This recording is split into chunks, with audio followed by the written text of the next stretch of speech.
anyaya ko mga kababayan, for our peace of mind.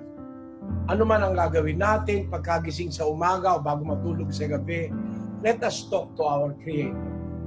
He miss us all talking to Him. Because we often talk to our cell phone, to our gadgets, to television. We spend time practically 24 hours a day sometimes without talking to our God. Let us start talking to the Creator of our lives.